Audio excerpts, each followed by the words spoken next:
Warning: federal law allows citizens to reproduce, distribute, or exhibit portions of copyrighted motion pictures, videotapes, or video discs under certain circumstances without authorization of the copyright holder.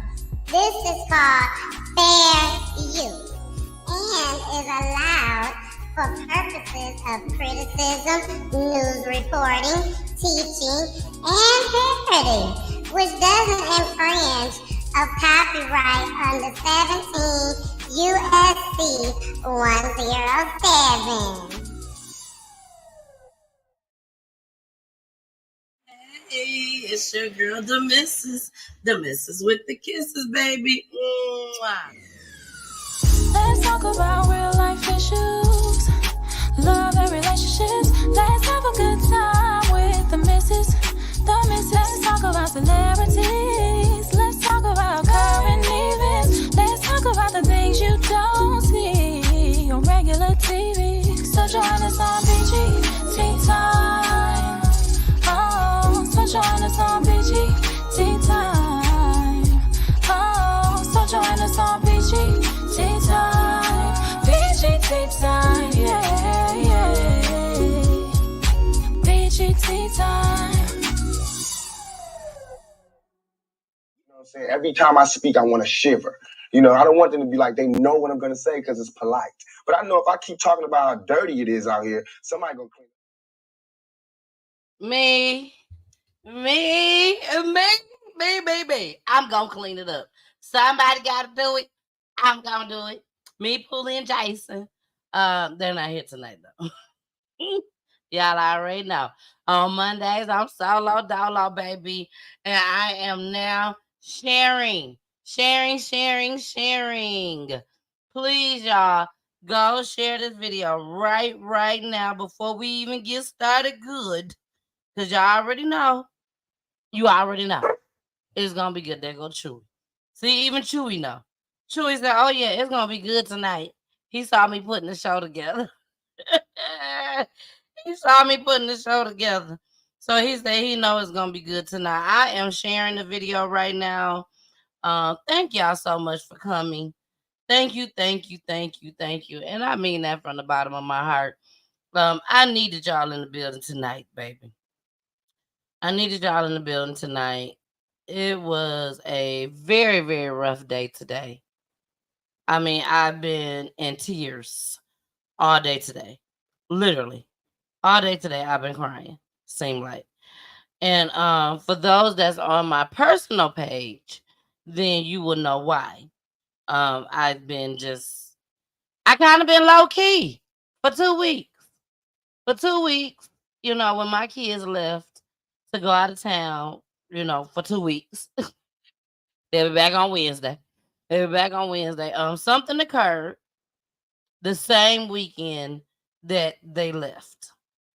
And I'm gonna explain it to y'all at the end of the show. I'm gonna let y'all know about it at the end of the show. So make sure y'all stick around. I'm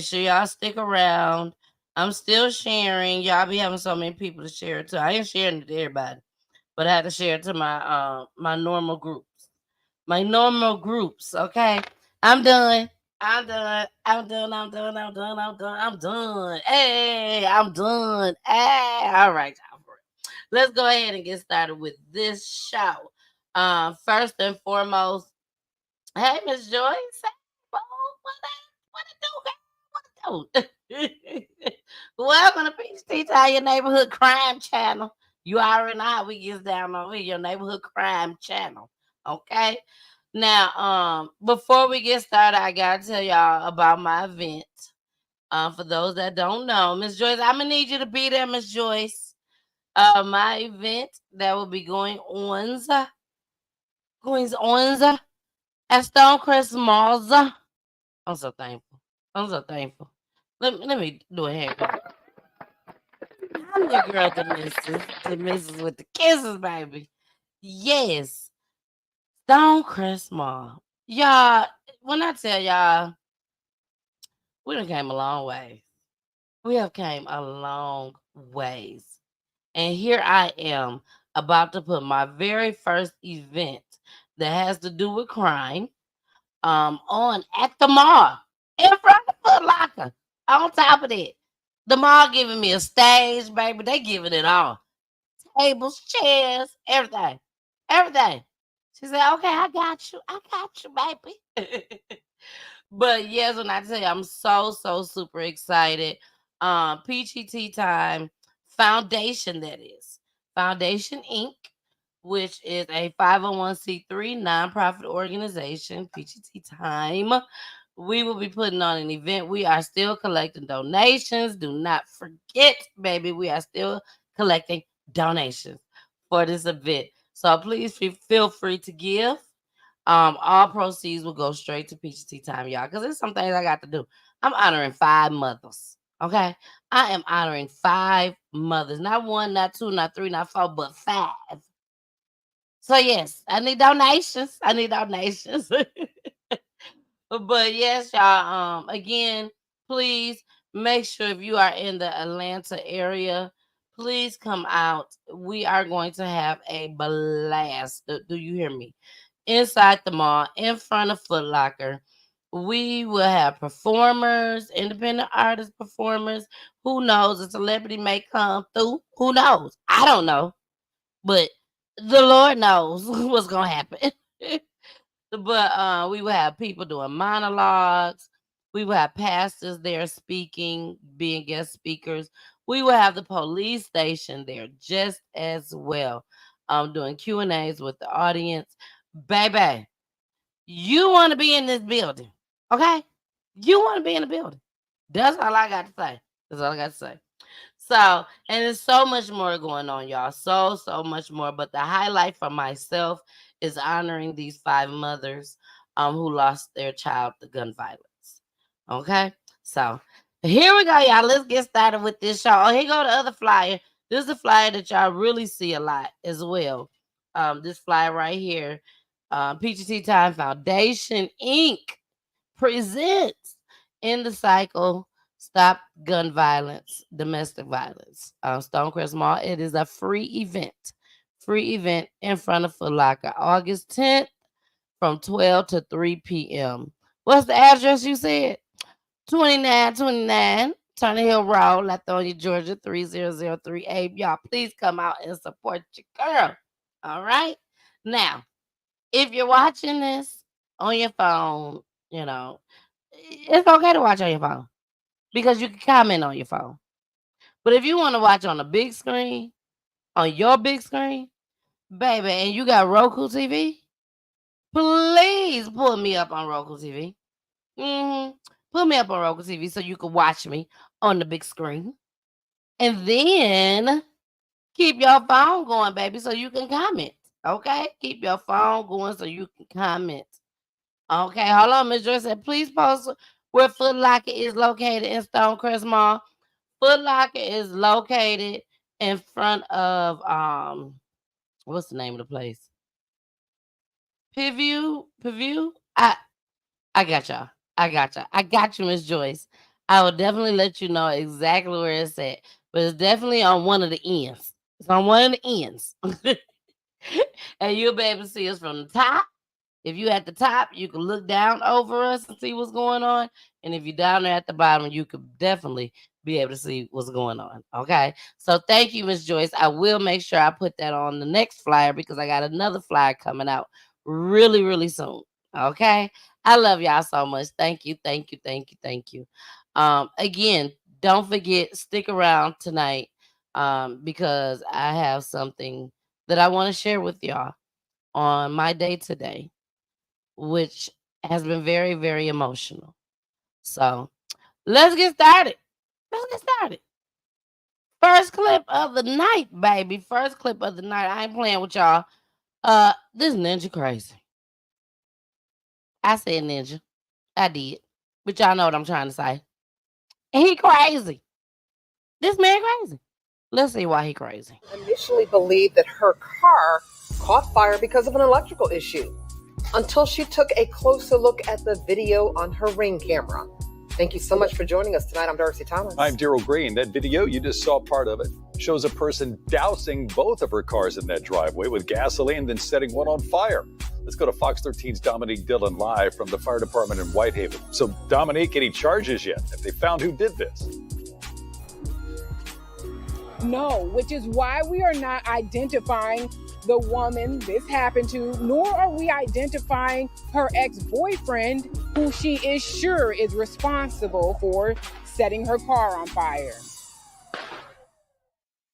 My son, he was in his room and I heard this popping noise and I was like, what is this sound? This Whitehaven mother says she looked outside and saw her 2016 Dodge Challenger engulfed in flames. My son was so brave. He jumped in the other car while the other vehicle was on fire, not knowing it was covered with gasoline, and he managed to bag out the driveway and park it. And the Good Samaritan, he was trying to contain the fire as well. Initially, this woman thought her vehicle went up in flames on accident until she took a look at her Ring camera. She could not believe what it captured. I see my ex pouring gasoline on both of my cars. He literally tried to kill us, and it's crazy. In the surveillance video, you can see a person douse a white Mercedes-Benz and a dark-colored Dodge Challenger with liquid. The suspect attempts to light the Mercedes-Benz parked under the carport on fire, but the suspect is unsuccessful. When would this nightmare ever end? It's just been something like he creeps around. She says she dated this man for 4 years before breaking up with him 6 years ago. She says she has called the police on him numerous times and has an order of protection against him. But even a trip to jail did not stop him from showing up to her house last month. If you could say anything to him, what would you say? Rot in hell. Rot in hell. He deserves to be set on fire. The same way how he tried to do us. All right, y'all. All right. This is ridiculous. This is pure jealousy, number one. You go straight for her cars. Thank God you didn't try to burn up the house and burn her up in it. Thank God. But you done burnt up her very, very nice, extravagant cars. Put gasoline on one, and the other one you set fire because you couldn't do both of them. And then on top of that, y'all, it's been 6 years. They dated for 4 years. And here it is 6 years later, and you come and set our cars on fire? Now, I don't know about y'all, but I don't know if I believe her all the way as far as the 6-year thing. And I hope she telling the truth. I hope and pray she is telling the truth. But for this man, you ain't did nothing with this man. You ain't been in the bed with this man. You ain't went and had no ice cream with this man. You ain't went and had no coffee with this man. You ain't let him come over, spin the block. And you mean to tell me he just gonna come over there and set your cars on fire? If he did that and you are truly telling the truth, ma'am, then this man is crazy. This ninja is crazy. And if she has not been backsliding, if she has not been spinning the block, and she has a restraining order out on him, the police is aware why this man ain't locked up. The man trying to kill him. Why he ain't locked up? Y'all need to go lock him up right now. Today. At this very moment. For what he has just done. That's sad. That's messed up. Like, she got to be scared everywhere she go until she know for sure that this ninja is locked up. Baby, you better be afraid. Afraid of everywhere you step. I'm sorry to say it like that, y'all. I'm so sorry. But until he is locked up, She need to be very afraid. And I'm just being honest, putting it out there. This man is jealous. He got a jealousy streak. He didn't break in and try to shoot them. He didn't try to set the house on fire. He set up apparently, from what he thinks, the most important things to her, which is her vehicles. And even if it is, it's hers. You don't have the right to come destroy it. And lost your mind, Mr. Man. I can't wait till they catch you. I can't wait. All right, y'all. We're going to move into our next clip. This one is called, we got a few clips on this one. This one is called, But How Did He Get in Jail? I need to know that. And the crazy part about this, y'all, is they trying to, the jail that is, they're trying to take our mind off the most important thing. And explicit language, and also allegedly. But they trying to feed us some bullshit. That's what they trying to do. I said I was going to slow down cussing, y'all, because I just, I went to church Sunday, talked to the pastor about the event. He was the guest pastor. He was the guest pastor from Detroit, but he lived here in the ATL. Told him and his wife about the event. Told them what I do. They said they're going to check me out. So I'm trying to refrain from using my cuss words. It's going to be hard. Not too hard, but I can do this. But I'm just saying, y'all, they're trying to feed us a myth. To try to distract us. But at the end of the day, I done been to a jail for a jail visit. Only. I ain't never been to jail. But I done been for a jail visit. A few times. And every time I went, they need to tell me. Sorry, y'all. That was spider. Sorry. Right in front of me. Well, let me get him. But I need to know how this man got a pistol, a tool, a musket tool inside the jail. I need to know this. Y'all need to tell me and the rest of the public how he got it in there.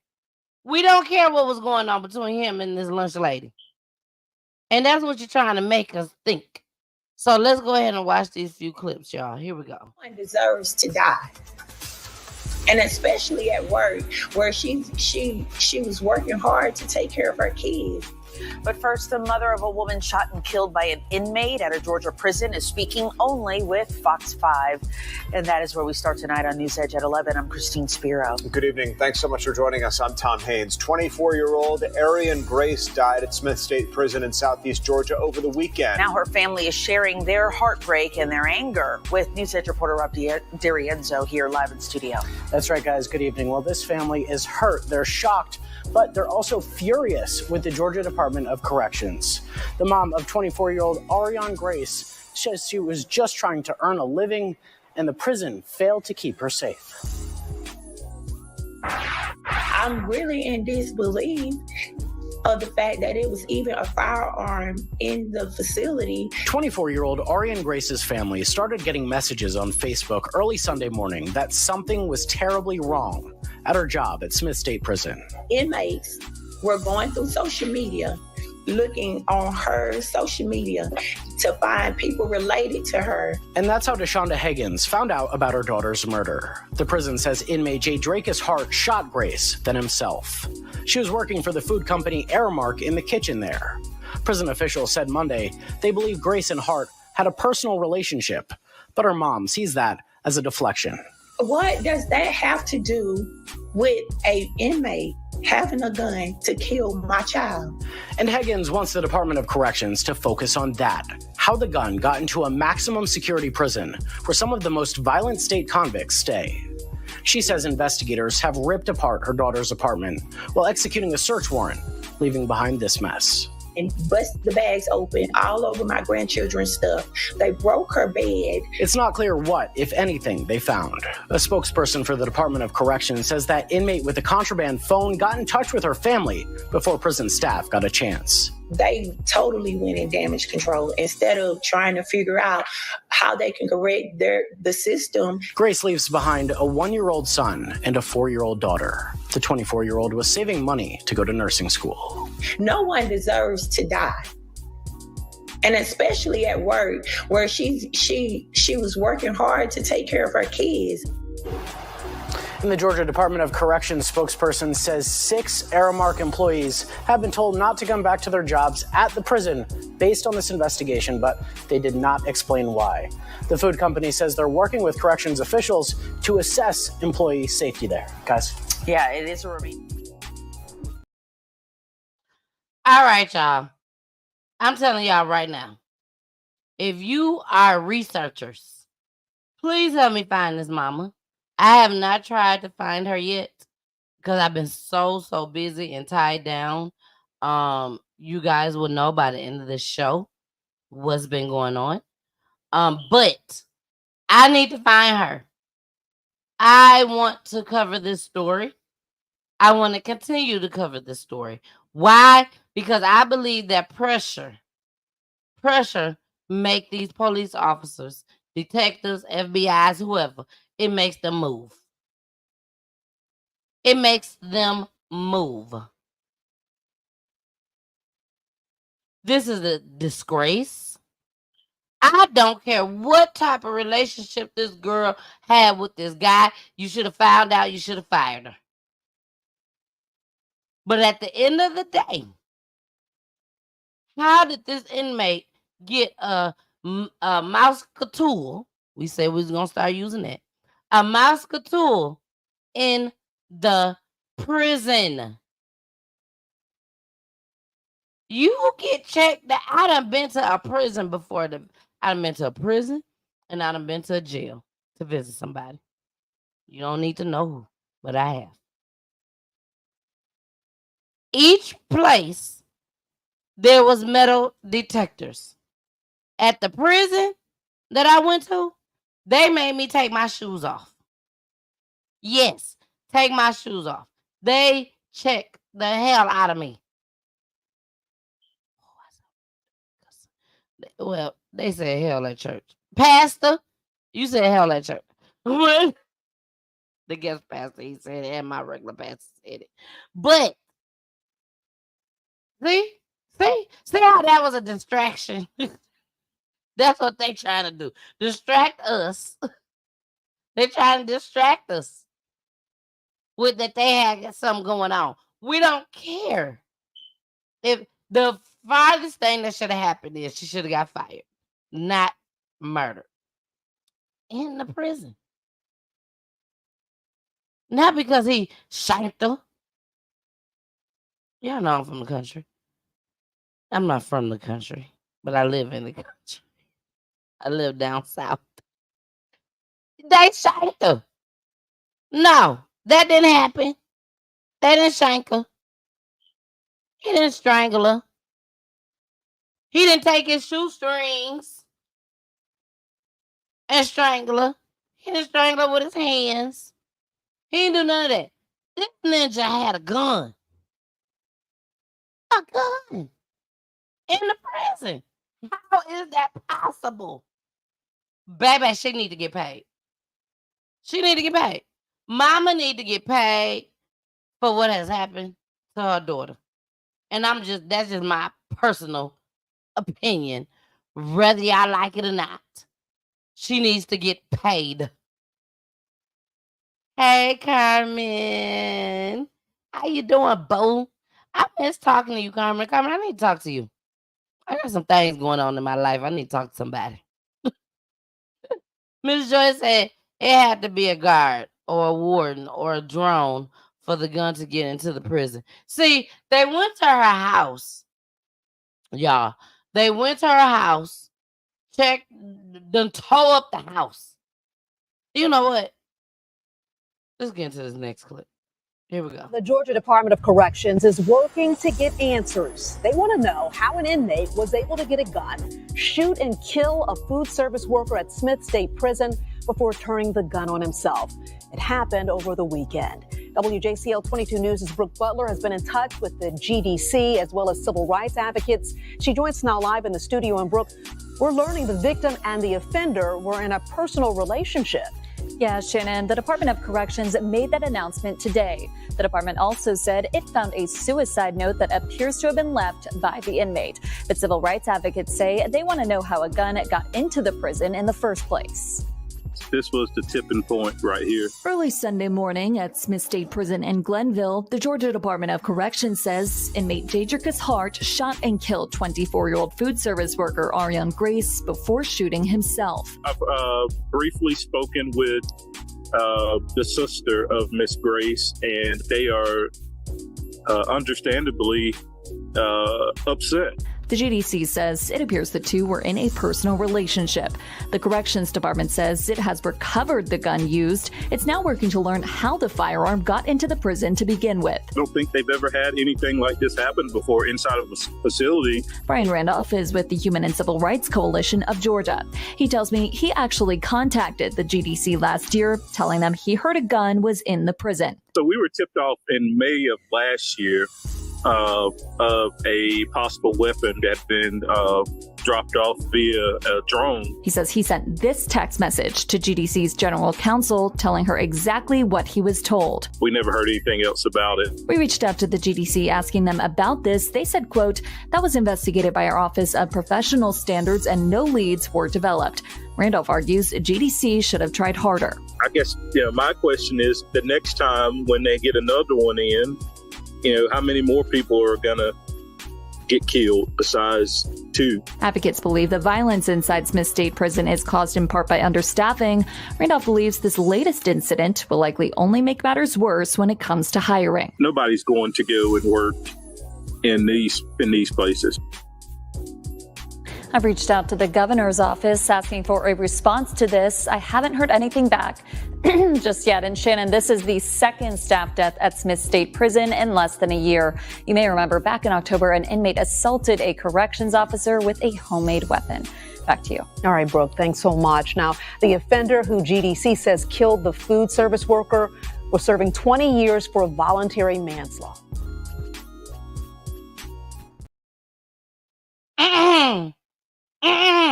But how did this happen? How did he get a mouse-a-tool in the prison? Now, that was clip number 2. Clip number 1, they made sure they mentioned they were dating.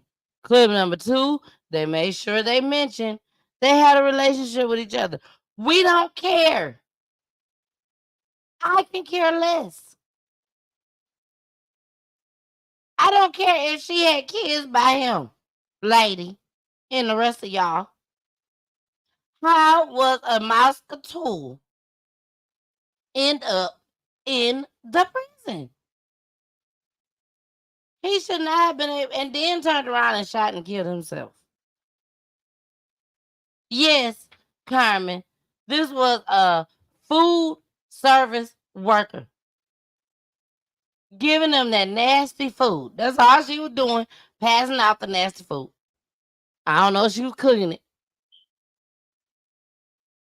She could have been. But let's just say she wasn't. Passing out this nasty food. Saying, here you go. Here's your dinner for tonight. And you sit there and you blame. You put out to the public.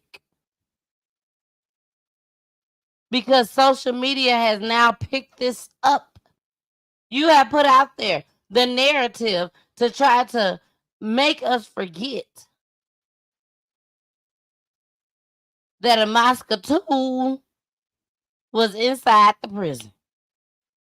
So you put out this narrative that they was dating. I can care less.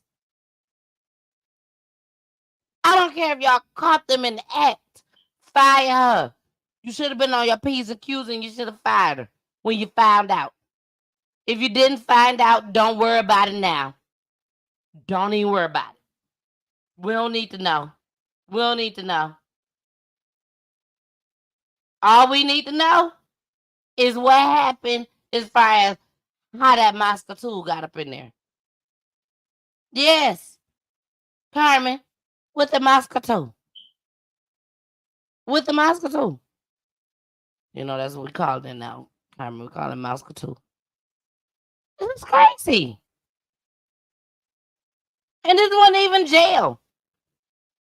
I would kind of understand a little bit better if it was jail. You know, anybody come to jail. You know anything, you going to jail. DUI, you going to jail. You slap somebody, you going to jail. You kick somebody, you going to jail. You stole something, you going to jail. So you got some of everybody in jail. But once they go to prison, baby, it should be what is the thing called? Hold on, let me think. Let me get it together. I'm gonna tell y'all what I think it should be. Hold on.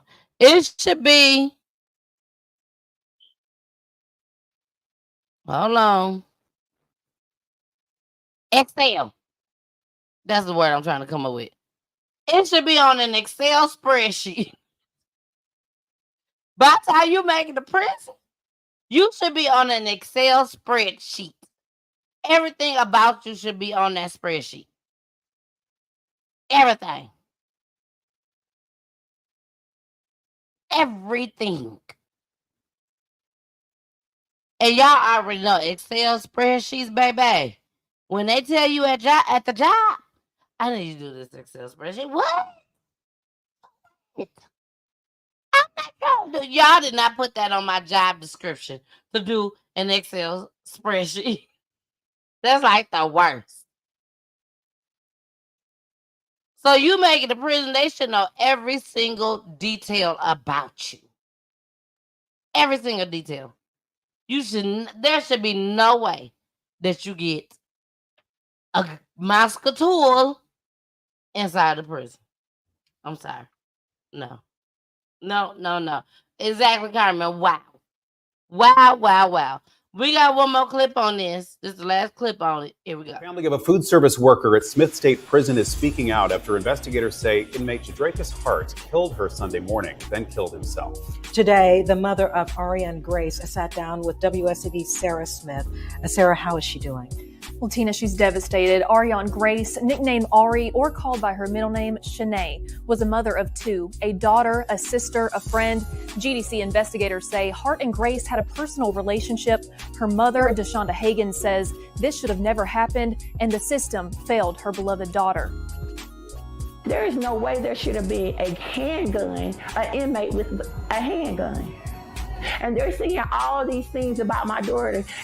Do they even know? Y'all, nobody knows the real story because she's not here to tell it. A mother grieving for her child, DeShonda Hagens, found out her daughter, Ariane Grace, was dead through social media. Inmates at Smith State Prison messaging Grace's sister, saying her last words were, quote, "But I have children." I just started screaming and panicking, and I didn't wait for nobody else to call because I just wanted to go and put eyes on my child. So we went to the prison. In a statement, the GDC confirms this, saying the family was on scene for 7 hours. Hagens describes her daughter as a caring, hardworking young woman, someone who will go out of her way to show kindness to anyone. But her mother worried for her kind heart. And I used to always tell her, you can't let everybody get close to you because when they see that you have a kind heart and you will help anybody, they'll take advantage of that. She says her daughter made a, quote, bad decision by being nice to an inmate, but that should not have come with a death sentence. Regardless of anything, she was a mother. She loved her kids. She was a daughter. She was a sister. Like, she has family. She had a heart. She wasn't a bad person. Who hasn't made bad decisions and stuff? That don't mean you deserve to die. Now she is asking for answers. Why didn't they protect her? Why? They need to put things in place and make sure the prisons are being ran correctly so that no other mother has to go through this, no other wife, no other sister has to go through this. Hagins is left with Grace's Statesboro home that she says was destroyed when the GDC investigators allegedly searched it on Monday. They destroyed my daughter's house. They took trash out of the dumpster in her apartment complex. All my grandchildren's stuff was in there, and they opened those trash bags up, left old food, trash, dirty diapers, all that stuff in my daughter's home. When asked about the contraband, a GDC spokesperson sent this statement, quote, accusations that the GDC has not been, quote, cracking down on contraband are grossly inaccurate. The battle against contraband is daily and occurs across all GDC facilities, not just Smith State Prison, end quote. It continues to say full facility shakedowns, K-9 shakedowns, and quick strikes are conducted on an ongoing basis. I did reach out to Governor Kemp's office asking for a response to some of Hagen's statements. I have not yet heard back. The attorney for Hagen says they plan to take legal action against the GDC. Okay, so I'm not dumb. I'm not stupid. I'm not retarded. I'm not none of that. I'm sure the first thing y'all went out for, as far as the jail, the prison, the first thing y'all went looking for is to see if she, the young lady, provided the gun to him. That I'm sure that's the first thing they look for. Was that gun registered to her? The Moscatul. Was the Moscatul registered to her? That would have been the first thing that they came out with, y'all. It was registered to her. She gave it to him, and he did what he did to her and him with her gun. That would have been the first thing we heard. But guess what? Apparently, they done tested. They done did everything they were supposed to do as far as research on that gun that he had. And apparently, allegedly, it was not ran back to her. So they go to her house, destroy her house to try to find something. But since you can't find nothing, let's go ahead and put that narrative out there that they was dating. Well, guess what? Over here at PGT time, we don't care.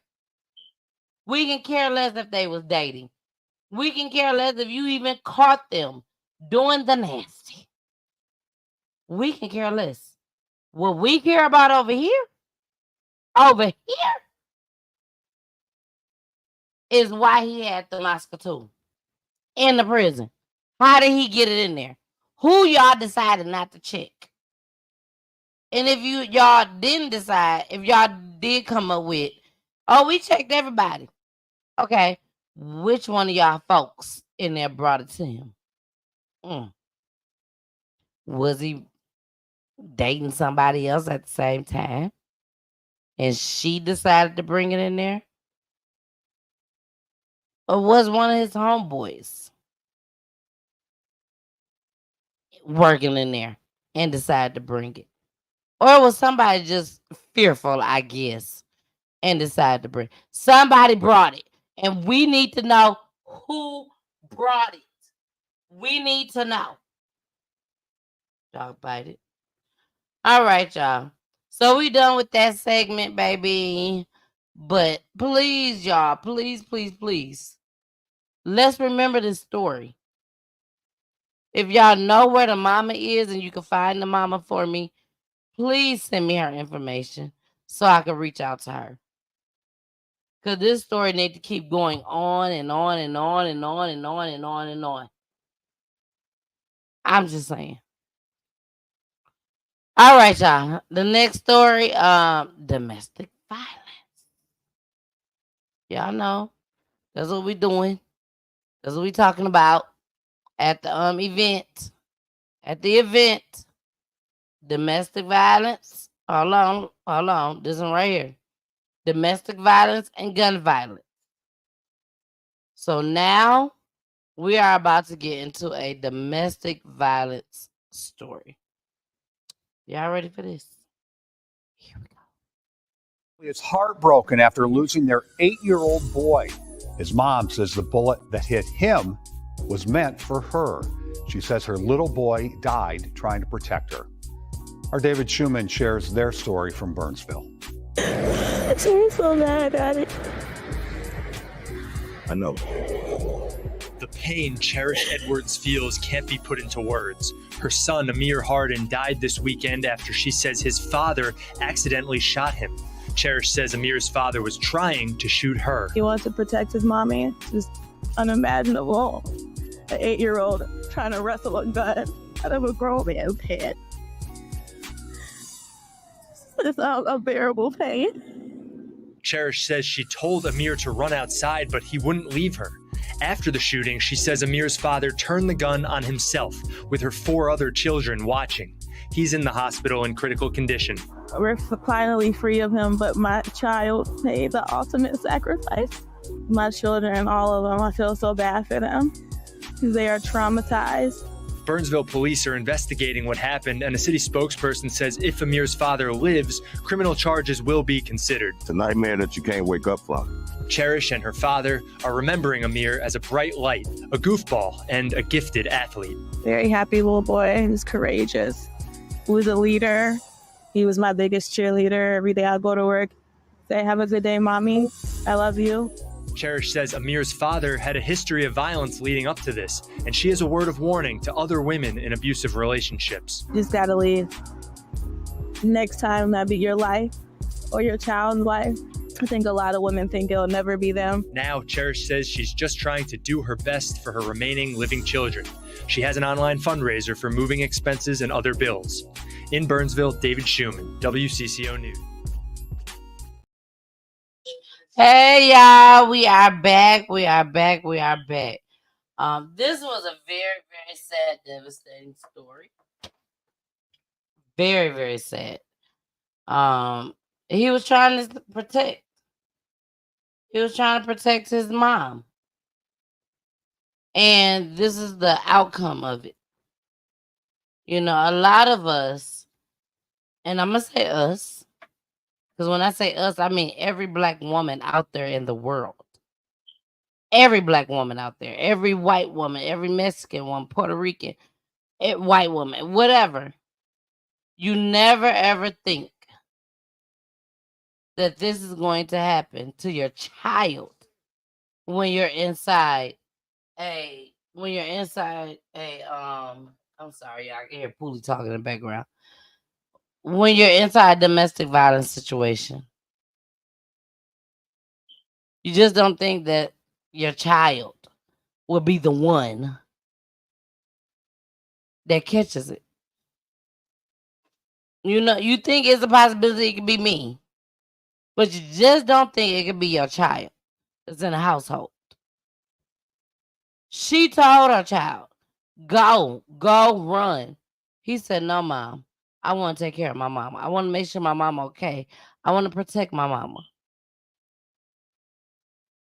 And this is what happened. Your child gone. So this was very, very devastating. Yes. Carmen said, I hope his sorry is live and pay for killing that baby. Exactly. Sad situation. All right, y'all. We're going to get into this next story. We're going to play the first clip. Okay? We're going to play the first clip. We're going to come back. We're going to talk about it. And then after that, we're going to go into our commercial break. And then we're going to play the second clip. Okay? The second clip. Now, the second clip, you don't want to miss it. The second clip is the full clip of the father. Okay? Of the father talking about how he felt in that moment. So let's go ahead and get into the first clip. Here we go.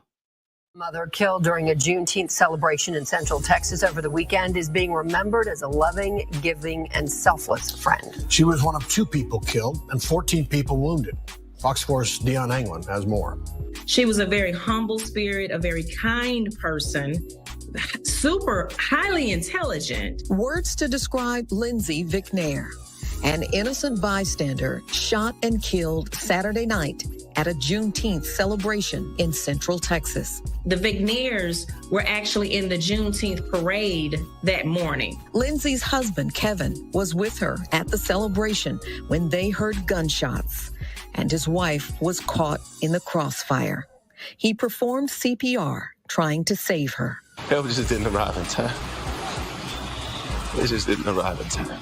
Family friend Candace Cooper remembers how they connected through the track club she co-founded, Austin Honey Badgers. We became a village for her children. She says the Vigneer family, with their 3 small children, got involved with the group 2 years ago when they moved from Mansfield here in North Texas to the Austin area. She was a lawyer. And so you don't typically see, a lot of attorneys that are willing to be outside all day with children and wanting to even more so get involved. Cooper says their bond was instantaneous, and Lindsay was a genuine pillar of support. Typically, when our volunteers are finished with the gate, then they pretty much go sit down and watch their kiddos, but not Lindsay. So she was, okay, what else do you need me to do?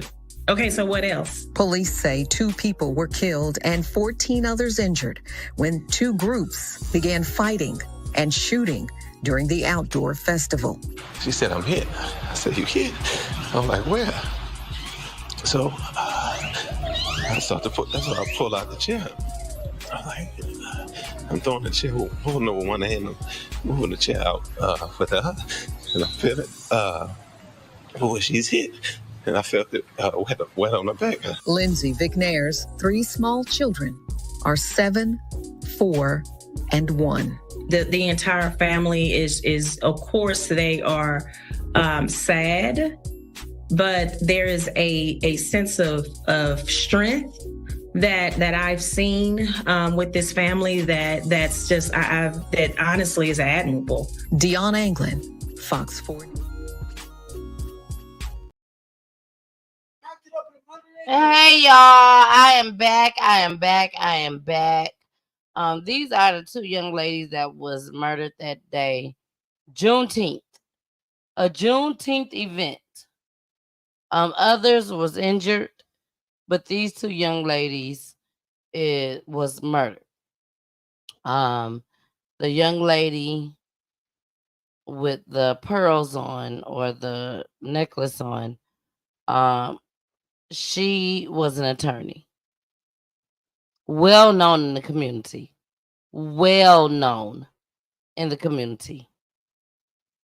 And for this to happen to her, the community has just been destroyed. Like, she's an attorney and she helping out in the community. Why you want to do this to her? Now, was these 2 young ladies singled out and said, hey, they got to go? No, not at all. 2 groups got into it, got the bussing, the Moscatools, and she got hit. Both ladies got hit. But it's Juneteenth, the day for us. They just made Juneteenth a holiday. And this is the things that we get? Y'all want to be out there reckless with y'all's? Come on. If you want to sit there out there and do your thing or whatnot, and be reckless, do it on other days. We can't stop you. We trying to. We are trying our hardest to stop you for being reckless with these Moscatools. But to do it on Juneteenth at an event on top of that, we gotta do better. Now, we're gonna go into our Monday commercial break. When we come back, you will hear what the father had to say, beginning to the end, during the press conference. When I tell y'all, you don't want to miss it. You do not want to miss this husband. It was heartbreaking, but you still don't want to miss it. Because PGZ time is about what? Awareness. So let's get into our commercial break, and we'll be right back. And we're going to go straight into, I ain't even going to come back on here and talk. We're going to go straight into the daddy and what he had to say that happened and occurred at the moment when his wife was shot. Here we go.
It's your girl, the missus with the kisses, baby. Mwah. Y'all enjoying the show? Is y'all enjoying the show, baby? We are getting it in each and every Monday, 9 p.m. Eastern. We are on Roku TV. Make sure you subscribe to my YouTube page. Make sure you follow me on my Facebook pages. And also follow me on Twitch and IG just as well, baby. Each and every Monday. Where I'm solo dolo, baby. And listen, I got a special guest. But I love y'all so much. It's so important that you share these videos. So please continue to share. I love you all. Bye. Keep your hands around them. Surrounded in prayer by family and friends is Kevin McNair and children. They are all mourning the death of 33-year-old Lindsay McNair, whose life was taken at a Juneteenth celebration in Round Rock. They took a mother who loved her family, her kids. She loved me.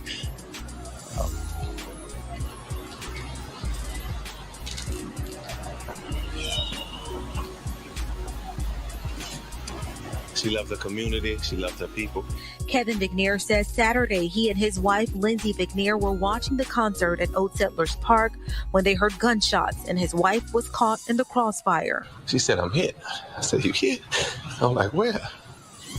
So I started to that's when I pulled out the chair. I'm like, I'm throwing the chair, holding it with one hand, I'm moving the chair out with the other, and I feel it. She's hit. And I felt it wet on her back.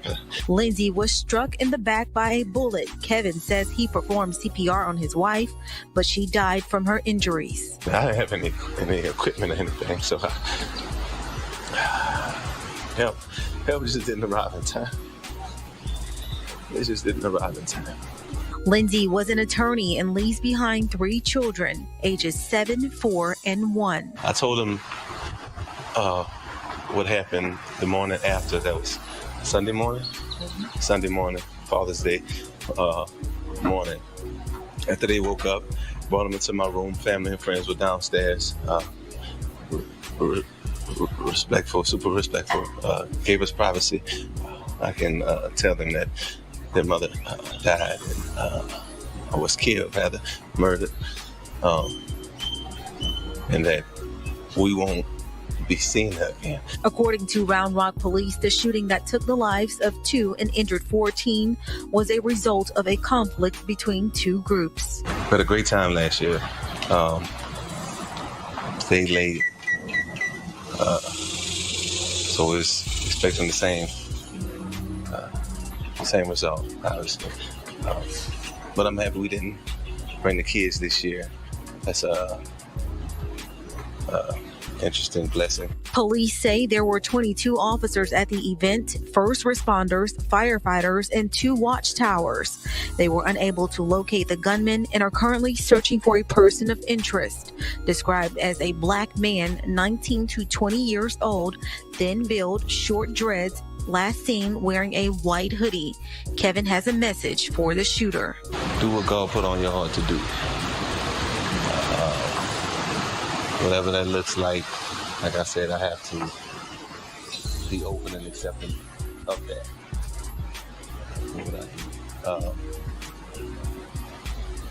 I need to know because that's insurmountable damage. Insurmountable damage. Unexplainable.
Did y'all hear anything I said?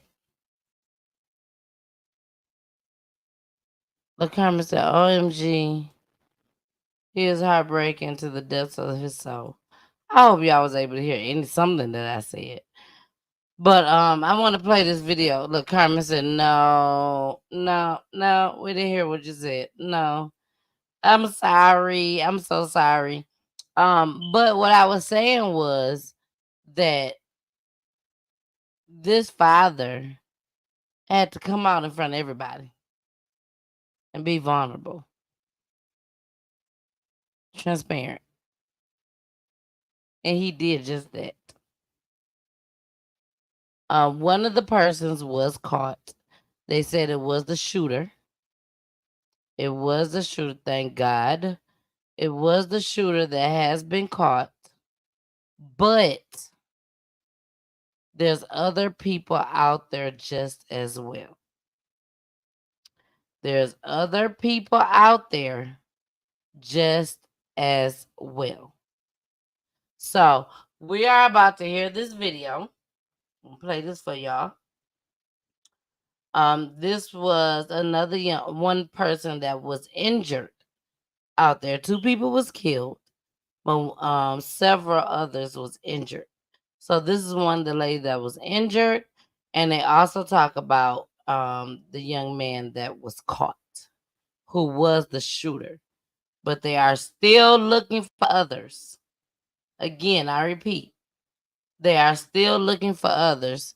So with that being said, let's make sure we show our banner. If you know something, say something, because we all know people do talk. They can't keep it a secret. They talk. So let's get into this video. Here we go. First, though, tonight, court documents just into the newsroom provide new details about Saturday night's mass shooting at Round Rock's Juneteenth celebration. 2 people died and 14 others were wounded. One person has been arrested so far, 17-year-old Ricky Thompson III. Police say gunfire erupted after a fight between 2 groups of people. According to his arrest affidavit, prosecutors believe Thompson was involved in that altercation with one of the victims. Police say during this fight, Thompson pulled out a gun from his waistband and shot the victim. The affidavit states Thompson later admitted to police that he fired 3 rounds in the victim's direction and that he shot that person in the leg. KXAN's Brianna Hollis spoke with another person. Okay, y'all. So y'all got to understand, he's 17 years old. They done said whatever they had to say to him to make him say, okay, I did it.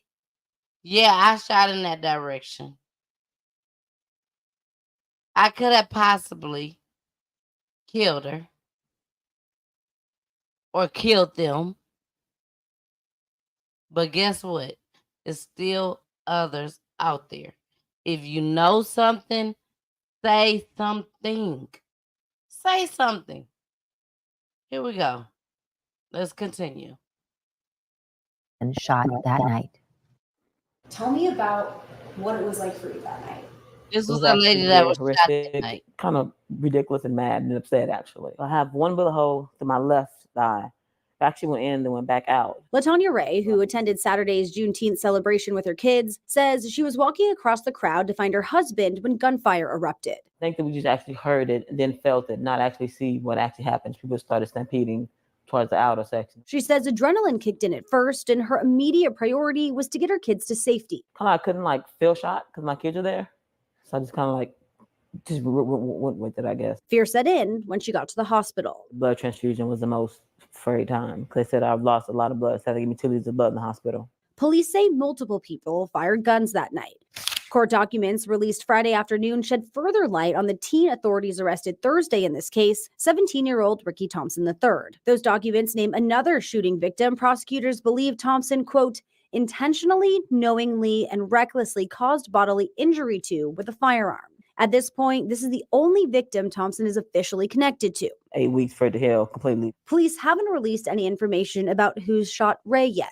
While she waits, she calls herself blessed and has a message for whoever is responsible. Apologize for what people's lives that they ruined in the event and the historical thing of Juneteenth. Brianna Hollis, KXAN News. Police and prosecutors say the investigation is still preliminary, fluid, and active. Thompson's charges could get upgraded to murder depending on how the rest of this investigation plays out. Now, there are ways that you can help the families who lost loved ones. We have a link to a GoFundMe page for the Vicnair family on our website. The Duke family is asking you either donate to the Boys and Girls Club or Nuestros Pequeños Hermanos USA, which we also have links for. And if you want to give, we at KXAN advise you to make sure you confirm who you're giving. All right, y'all. So y'all just heard it right then and there. Sad situation. Sad situation. And we've been into another sad situation just as well. 4 kids in a shootout. And all 4 was hit. But thank God. Bad, but God. He said you will not take all 4. You will not take 1, 2, 3, or even 4. They are all 4 alive. All 4 of them is alive. But this is what the mama has to go through. Here we go. Tonight because today she talked with the mother of 4 children who were all shot in that road rage shooting on I-240 last week. At least one of those kids is now paralyzed for life. And tonight she talks about the rough road ahead and shares an idea with Pepper on how families affected by gun violence can get justice. That Tuesday afternoon, I got a call around 5:17. I remember it like it was yesterday. And their dad, Antonio, called me and said that Kyrie got shot.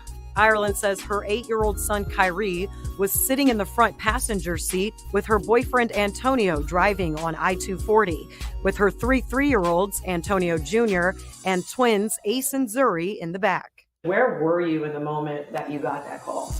I was actually at Home Depot. We were gonna barbecue and I was going to plant my flowers outside. So you showed up at Baptist East with the idea that your oldest was the only one hurt. Yes. And shot. And then you find out In the hospital, everybody is shot. 18-year-old Lorenzo Watson and 21-year-old Kendrick Ray are in jail, both facing a host of charges, including 6 counts each of attempted first-degree murder from a shooting Memphis police say stemmed from road rage. You seen my child in that front seat. He's 8, so he's not this big 8-year-old. And then I know you seen those little babies in the back seat, and you just didn't care.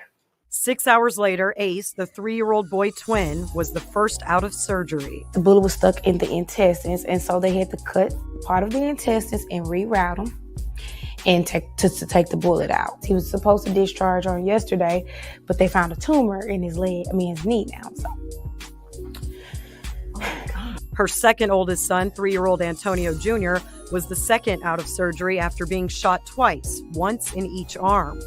Both of his arms are in cast, so I have to be careful with him. I have to pick him up under his armpits because his arms are like stuck like this. Her oldest, Kyrie, who is also autistic, has the most severe injuries, being shot in the hand and the leg. He's gonna have to have 2 prosthetic fingers. The other gunshot wound came in the leg, so it's stuck in the femur bone, which is the bone that helps us stand, and it's the growth bone. So by the bullet being stuck in there and the bones on the side being crushed, his leg won't grow. So they have to stunt the growth in the other leg. Zuri, she got grazed 5 times. She didn't really get shot, but if she had it, she probably would be paralyzed because all of hers were in her back. Her boyfriend, Antonio, was also shot. He was released from the hospital. Ireland had to quit both her jobs, and as she prepares to bring her kids home... So we're getting hospital beds, especially for Kyrie. She has a new purpose in fighting crime, especially after finding out Kendrick Ray was out on a $500 bond from a previous crime at the time of this shooting. I want to come up with a law, and I wanted to call it the BRITS Act. And it should be... if somebody, harms a child cause harm to a child while, doing a dangerous act, they should not be able to get a bond. You need to serve their time. That was Pepper Baker reporting. Ireland says she plans to closely follow the suspects' court cases. She wants to be in the courtroom and look them in the eye, as well as speak on her family's behalf. This is devastating. 4 kids. All 4 got shot. This is a parent that, again, I haven't looked for her just yet. But if you guys out there that are researchers, try to find her for me and bring her to me so we can have her on Peachy Time. We need to know more. I will say this. A lot of us as women, we feel like we know our boyfriends. We feel like we know them very, very well. But again, keep your kids safe. Keep your kids close to you as mothers. Because these ninjas are crazy. We don't know really what they got going on. We think we know, but we don't know for a fact what's going on behind closed doors. And maybe she knew. I don't know. But we finna assume she had no idea. And then this is what happens. So my heart goes out to her family, especially them kids. It's sad that one of them is paralyzed through the actions of somebody else. I'm gonna say that. They ain't did nothing wrong. They ain't did nothing wrong. All 4 has not done anything wrong to make a person come straight for them make them the target. I'm gonna say that. All right, y'all. So let's go to the comments. We got some comments. She said, amen, mama. Amen, mama. Amen. I totally agree with her on the whole bail situation. And not only with children. Exactly. Like, you don't need to get out at all, Mr. Man. You should have never got out the first time. But they're only getting out, you guys, because these jails are getting overfilled. It's overwhelming. So many people coming in because they're doing wrong. Why are they doing wrong? Because they can't get jobs. I'm just saying. I'm just the messenger. They can't get no jobs. They can't take care of their families. So they're doing ignorant, stupid stuff that's going to get them locked up for life, unfortunately. So, y'all, we are down to our last clip. Our last clip. And this last clip ties into what me and Pooley went through this morning. When I tell y'all this has been, for those that don't know, me and my husband went to a funeral today, and it was a funeral of a 7-year-old, which is my daughter's, Kirsten classmate. And when I say me and Pooley, we cried. Yes, my husband cried. He did. We cried from the time that we walked in and seated till the time that we left. And even in the car, we cried. I took a picture. I cannot put the picture on social media. But if you would like to see the picture, just inbox me and I'll send it to you. But this experience, that's what I'm going to call it, this experience that me and my husband went through was something unimaginable, unexplainable. My heart goes out to the family. My heart goes out to the school. Our kids' school is a family. They go to a charter school. And they are a family. And if I ain't never knew it before, which I did, I knew today. Me and my husband, Pooley, has been to a lot of funerals. A lot of funerals where they were either our age bracket or older. To go to a funeral with your husband that you created a child together out of love.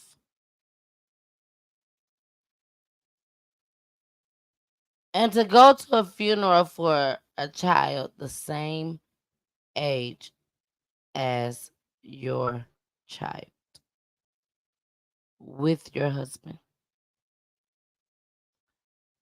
was on a whole nother level, baby. A whole nother level. When I tell y'all this hurted us so bad, you would have thought that me and Pooley knew the family. We done been to barbecues. We done been over there kicking it, playing cards, all that. Hey, all that with this family.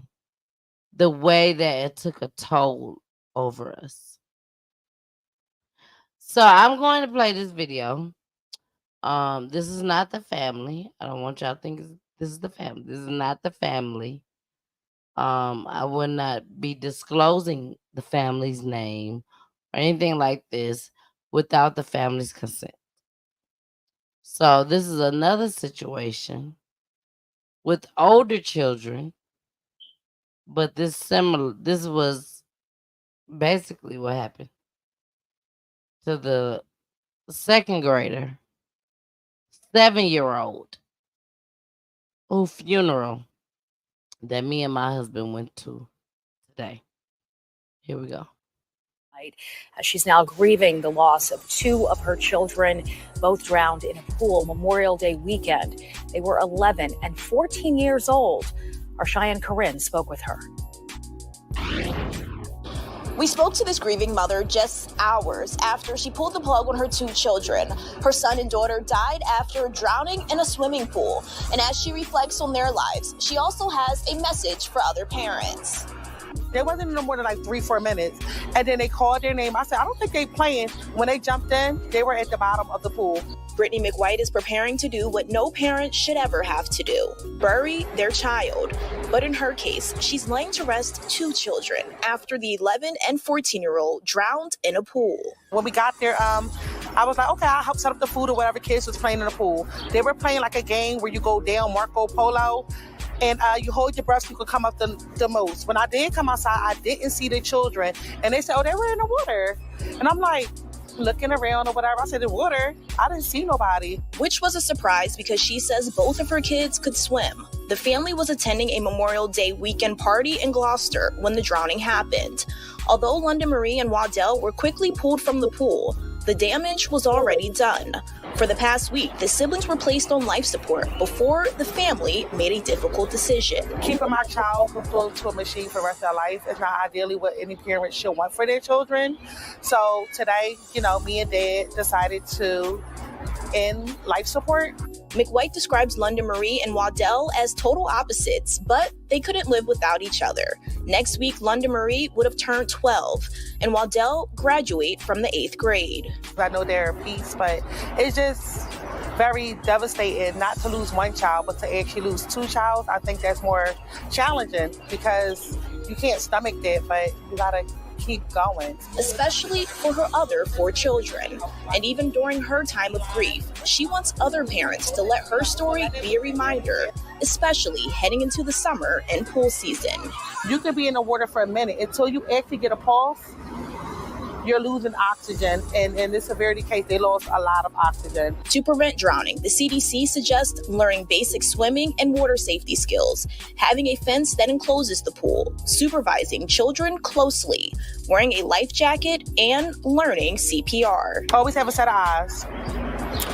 Prevent your kids from playing games. Make sure the pool is safe. Make sure if it don't look right, don't do it. Because once you lose your child, it's hard. It's really hard to stomach. Cheyenne Corinne, Fox 29. All right. We are back. I want to say rest in peace to these 2 young adults, teenagers. And my heart goes out to the mom. I'll say that first. Today, let me go to the post. I put up a post today on my Facebook page. My personal page. My personal page. I put up a post, and this is what it said. So I've been a little quiet on social media. This is what I said to social media today. So I've been a little quiet on social media these past couple weeks. Y'all know I post pictures, flyers, whatever. I'm always on some social media. So I've been a little quiet on social media this past couple weeks. Me and Poolie, my husband, we are on our way to Kirsten's classmate funeral. For those joining in for the first time, Kirsten is our daughter, and she's 7 years old. She just turned 7 in June, and she's headed to the 2nd grade. We are on our way to Kirsten's classmate funeral. He was on his way to the 2nd grade. He has been going to school with her since kindergarten. My kids will be back home on Wednesday, and I have to explain to Kirsten. This hurts bad to have to tell her this. My kids associate death with old people. Let me repeat that. My kids associate death with old people. They are now about to be introduced to something new as of Wednesday when they return home. They have not gotten home yet. They come home on a Wednesday. And I got to figure out how I'm going to tell my daughter this. So let's go ahead and go back. Let's take it back to when my kids left. My kids left on a Tuesday to go to Michigan to be with their grandmother for 2 weeks. My husband's mother.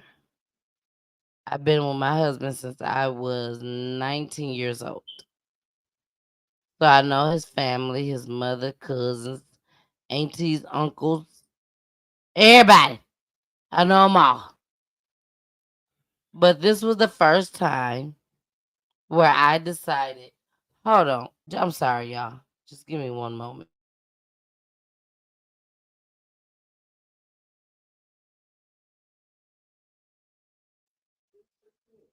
All right, y'all, we back.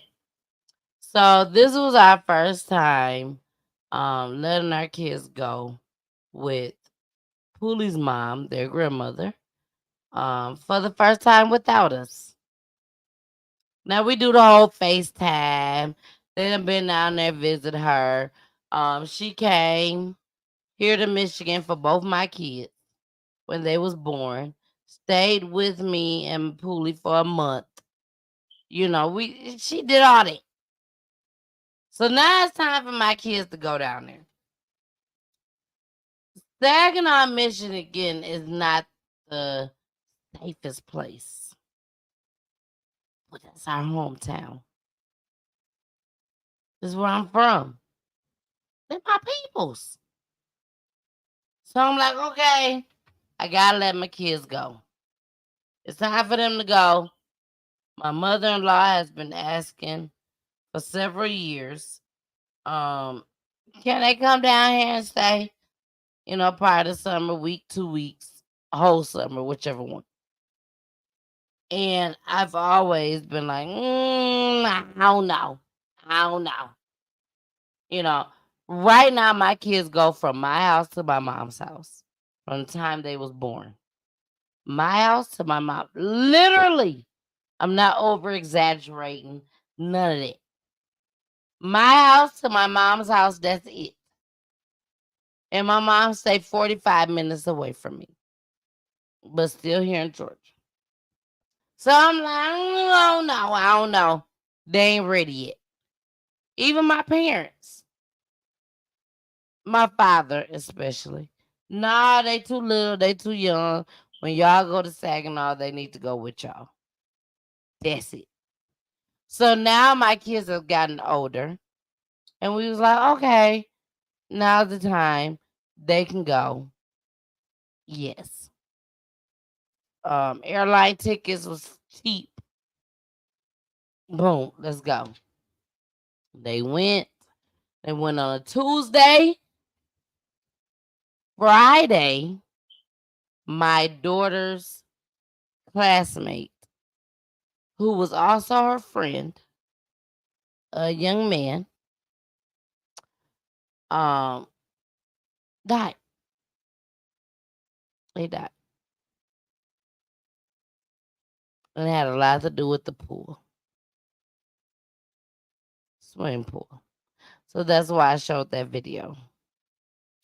I'm not going to go into details because I did not hear from the mother as far as what particularly happened. It was I heard from others. So I dare not come on here and say, girl, this is what happened. No, not at all. And I'm not that type of person anyway. So it definitely has something to do with the pool. He definitely drowned. But for what I was told, it was a dry drowning. Now some may ask, what is dry drowning versus drowning? A lot of people associate drowning with they was found underwater. Adult, child, teenager, whatever. They were found underwater. This young man, this baby, was not found underwater, allegedly, from what I was told. So we're not gonna get into all of that until the mother feel comfortable to sit with me and say, this is what happened to my child. So I want to make that clear. But I want to be transparent with you all because Poolie and I have been to a lot of funerals. And if we didn't make it to the funerals, we know a lot of people that has died in our age bracket. And I'm talking about our age bracket, not old people, just people in our age bracket. We have known a lot of people that have passed away through gun violence, especially gun violence. And sickness, all that. But really, really a lot through gun violence. So I told Poolie the night before, hey, we gotta go to the funeral. We gotta make it there. We gotta support the school. We gotta support this family. And Poolie was like, well, I'm not gonna be able to make it. He was like, I got a job to do in the morning. Because he helps with his friend with a moving company. So he was like, I gotta help him and everything. And I ain't gonna be able to make it. I'm like, okay, whatever. I'm going. Went to bed, woke up the next morning, the day of the funeral. This occurred right after my kids left. My kids left on a Tuesday. This happened on a Friday.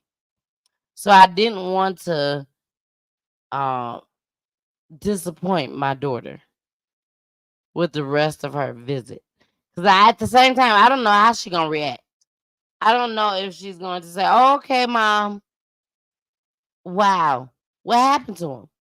Or if she's going to cry about it. I didn't know. So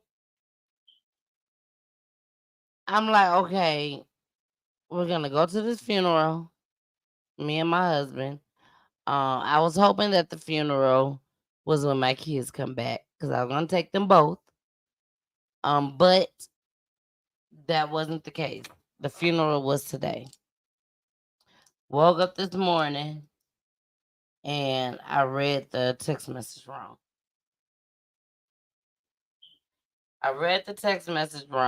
And the funeral started at 11. I thought that the funeral started at 11:30. So I'm rushing, trying to get ready. Poolie told me the night before that he wasn't gonna go, but I still wanted to remind him because I want him to be there. And I woke him up. I'm like, babe, the funeral is today, and I got the times wrong. At this time, it's like 10:05. I'm like, I got the times wrong, and I gotta hurry up and get ready and go to this funeral. It started at 11 instead of 11:30. And on the message, they want everybody to be there at 10:30 if they're coming to the funeral. So the memorial. So I was like, nah, I ain't gonna be able to, I got a job, whatnot. And then all of a sudden he up. I'm putting my contacts in, not colored. Not colored contacts. These are my eyes. But I put my contacts in. He was like, I'm coming with you. And I'm like, okay. He's like, will you wait on me? I said, of course. So I waited on him. He got ready and everything. And then it's time to go. We got to the funeral 5 minutes, 6 minutes after it started. And when I tell y'all, from the time that we walked in and sat down in our seats, me and Poolie was boo crying. I'm passing Kleenex to him because I was prepared. I ain't think we gonna cry like that. But I'm like, let me bring this Kleenexes just in case. So I'm steady passing Kleenexes to him. I'm trying to, get myself together as a mother and a wife. And it was hard. It was not what I expected. It was a memorial, not a funeral. So he was not in a casket. I'm gonna say that. That's all I'm gonna say. He was not in a casket. But when I tell you, it was an experience that me and my husband had never ever faced. The first young person that I remember passing away was 6'9", my cousin in Dowagiac, Michigan. I was real young. So that's kind of like in and out, brief. But then the next person was Katani Santos. Shout out to BV for life over here.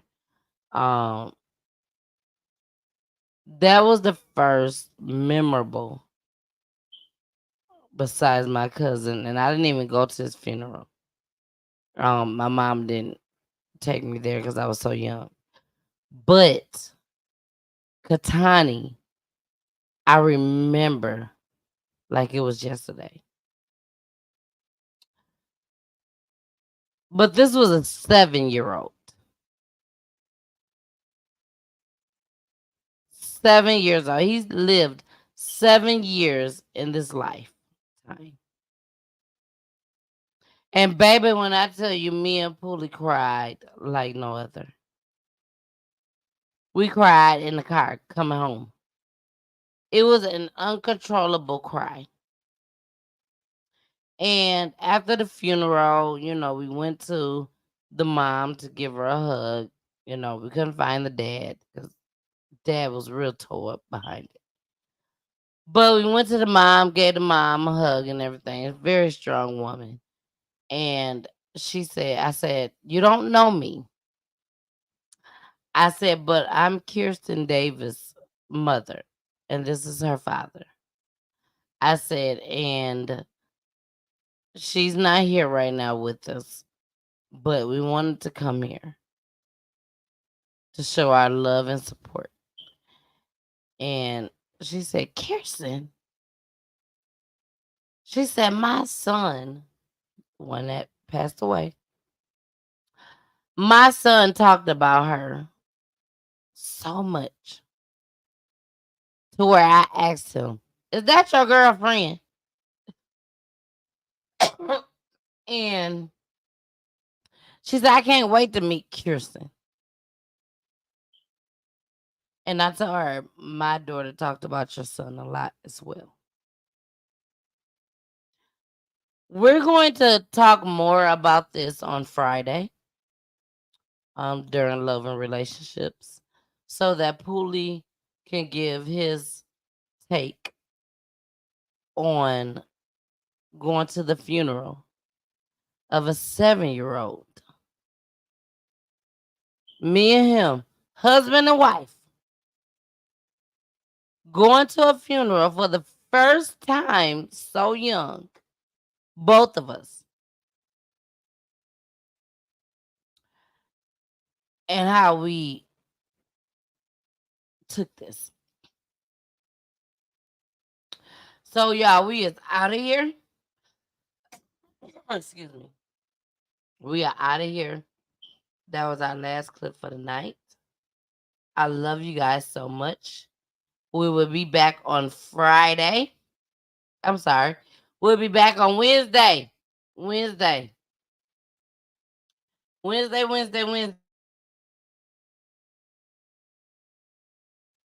We'll be back on Wednesday with Angela Michelle and family.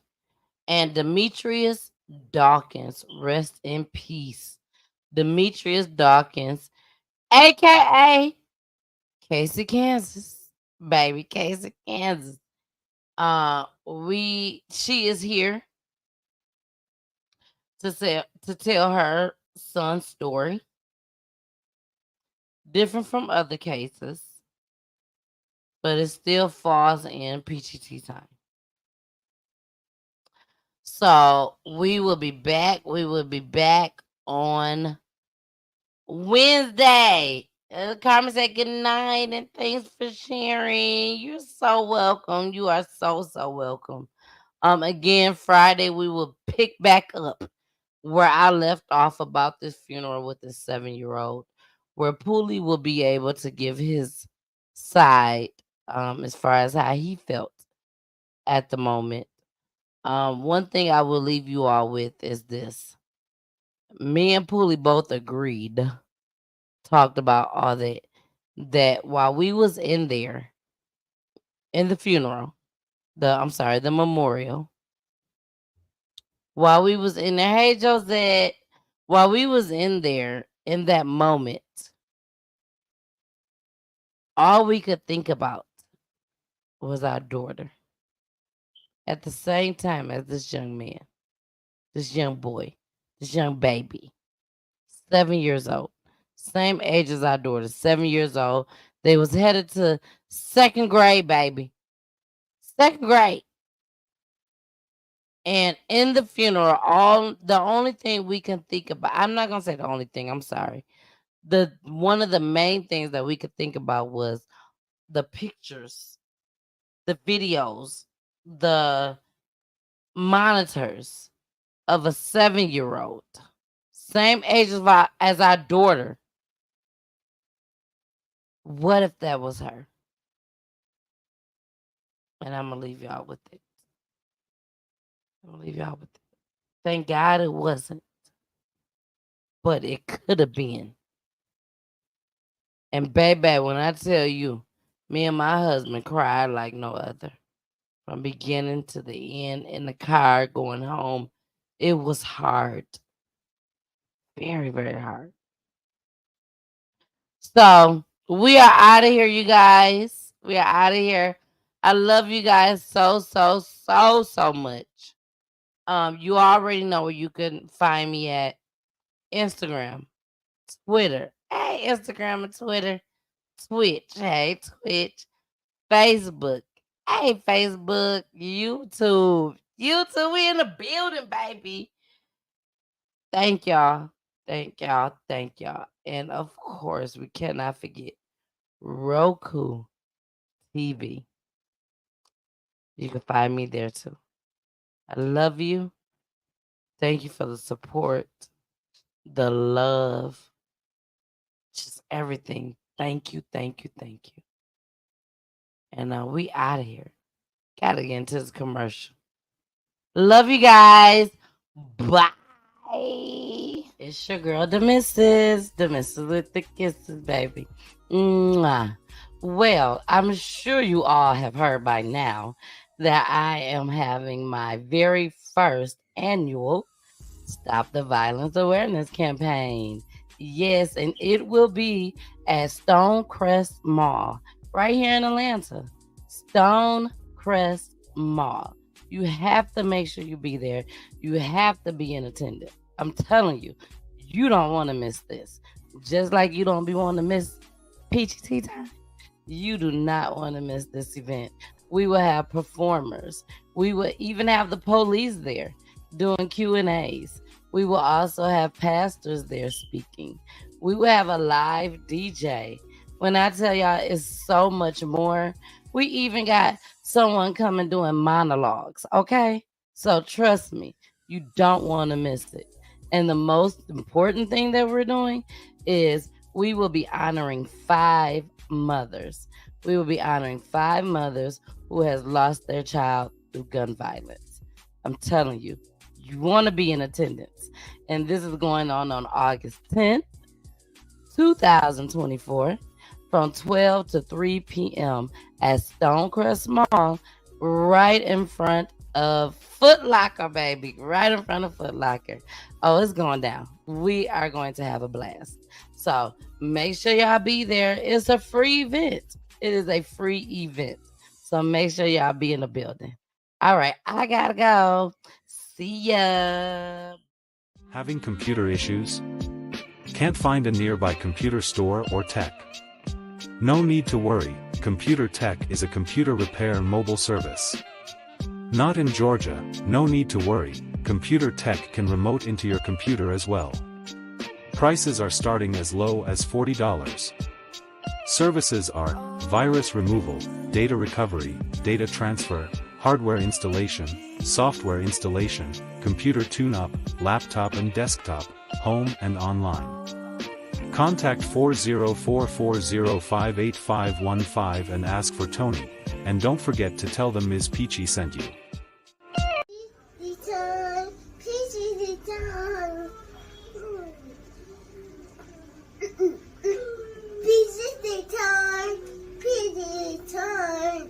PG time.